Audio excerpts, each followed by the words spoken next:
Mechanism of sugar transport through phloem. Phloem अन्नवाहिनी आणि xylem जलवाहिनी.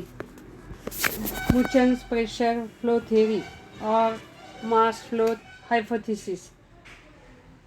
Several mechanisms or theories like diffusion, activated diffusion, protoplasmic streaming, electron osmosis, pressure flow that are put forth, and the most accepted theory is Muchen's pressure flow theory, which is also called as mass flow hypothesis. Here the most accepted theory, कोणती आहे most accepted theory या ठिकाणी Muchen's pressure flow theory, which is also called as a mass flow hypothesis. Ernst Munch shows that the photosynthetic production of glucose increases the osmotic concentration of the cell. Ernst Munch, which is one of the scientists who shows, त्यानं काय सांगितलेलं आहे, जी photosynthetic sale आहे ती काय करत असते, photosynthetic cell that produces food molecules, that produces glucose molecules, and these glucose molecules increases the osmotic concentration of the cell. Ernst Munch या सायंटिस्टनं सांगितलेलं आहे की जी काही फोटोसिंथेटिक सेल आहे ती काय करत असते, production of food molecules, production of glucose molecules. त्यामुळं काय होतं, this production of glucose molecules which increases the osmotic concentration of the cells. आणि त्यामुळं काय होते मग, the cells become turgid due to endosmosis. We know exosmosis आणि endosmosis पाहिलेले आपण की यामध्ये एंडोऑस्मॉसिस मध्ये काय होतं आहे, cells becomes turgid, and Ernst Munch shows that the photosynthetic production of glucose increases the osmotic concentration of the cells. Osmotic concentration cells increase होतं की त्यामुळे काय होते मग, the cells becomes turgid due to endoosmosis. Due to increase in turgor pressure, sugar from photosynthetic cells is forced into the shoe tube of the vein, which is called as loading of vein. Loading of vein म्हणजे काय, increase in turgor pressure, sugar from photosynthetic cell, की शुगरमुळे काय होते, there is increase turgor pressure and cell is forced into the shoe tube of the vein. Cell which is produced glucose, which produces food molecules, that is photosynthetic cells, that is forced into the shoe tube of the vein, and that is called as loading of vein.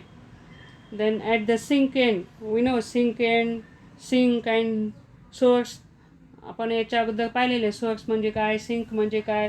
Source म्हणजे फ्ल्यूज की जे photosynthetic प्रोसेसमध्ये भाग घेतो part, आणि sink म्हणजे root आणि stem.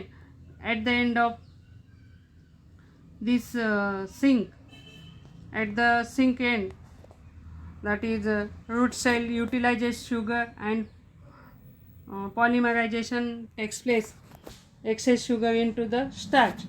Its osmotic concentration is lowered. At the sink end म्हणजे स्टेमच्या आणि रूटच्या एंडला काय होतं, रूट सेल युटिलायझेस शुगर. सिंक म्हणजे रूट आणि स्टेम. आपल्याला माहीत आहे की यामध्ये मग रूट सेल काय होतात, शुगर युटिलाइज म्हणजे शुगर ॲक्सेप्ट करतात आणि त्या ठिकाणी त्या शुगरचं पॉलिमरायझेशन होतं. त्यामुळं काय होतं, that excess sugar that goes converted into starch. excess sugar that converts into starch and its osmotic concentration is lowered. ज्यावेळी एक्सेस शुगरचं कन्वर्शन सिंकमध्ये स्टार्चच्या स्वरूपात होत असतं, at that time its osmotic concentration is lowered, and in exosmosis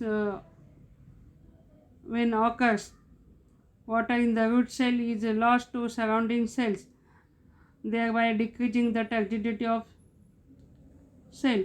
की एक्झॉस्मॉसिस we know एंडोऑस्मॉसिस म्हणजे या ठिकाणी solvent move inside the cell, आणि या ठिकाणी काय होतं आहे exosmosis occurs, that is the water moves outside the cell, and that process we know it is called as exosmosis.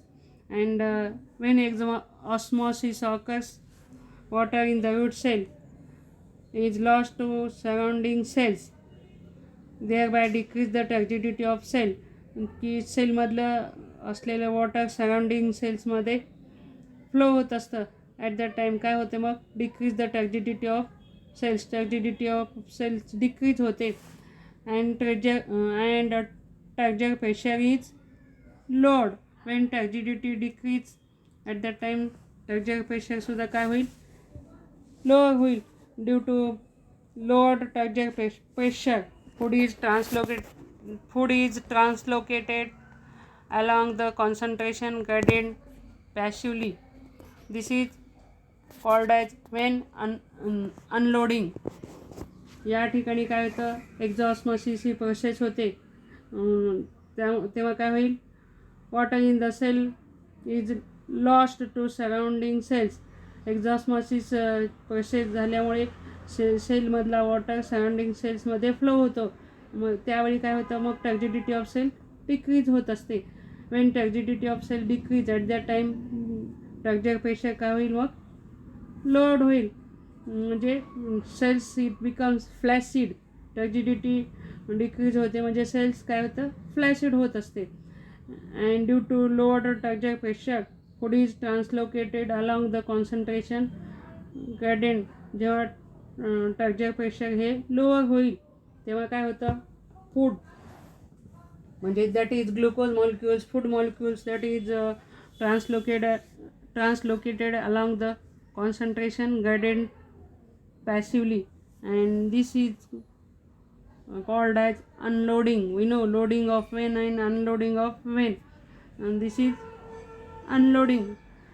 Due to lower turgor pressure food is translocated along the concentrated gradient passively. This is vein unloading, and at the sink end sugar is used and excess water exudes in the xylem. At the sink end sugar is used. We know sink end म्हणजे stem end आणि root एंडला sugar utilise केली जाते. अशा वेळी काय होईल excess water that flow into the xylem. Xylem सेलमध्ये एक्सेस क्वांटिटी ऑफ वॉटरची फ्लो होत असते. म्हणजे झायलम या काय आहे जलवाहिन्या, फ्लोएम अन्नवाहिन्या. आणि अशा ठिकाणी अशा पद्धतीने या ठिकाणी mechanism of sugar transport through phloem. शुगरचा ट्रान्सपायरेशन या ठिकाणी शुगर मॉलिक्युल्स म्हणजे ग्लुकोज मॉलिक्युल्सचं ट्रान्सपोर्ट कुठं होत असतं सिंक आणि म्हणजे स्टेम आणि रूटच्या टोकाशी थ्रू द फ्लोएम या अन्नवाहिनी म्हणून या ठिकाणी फूड मॉलिक्युल्सचं ट्रान्सपोर्ट करत असतात. At the sink end sugar is used and excess water that flow into the xylem. This is something about mechanism of sugar transport through phloem.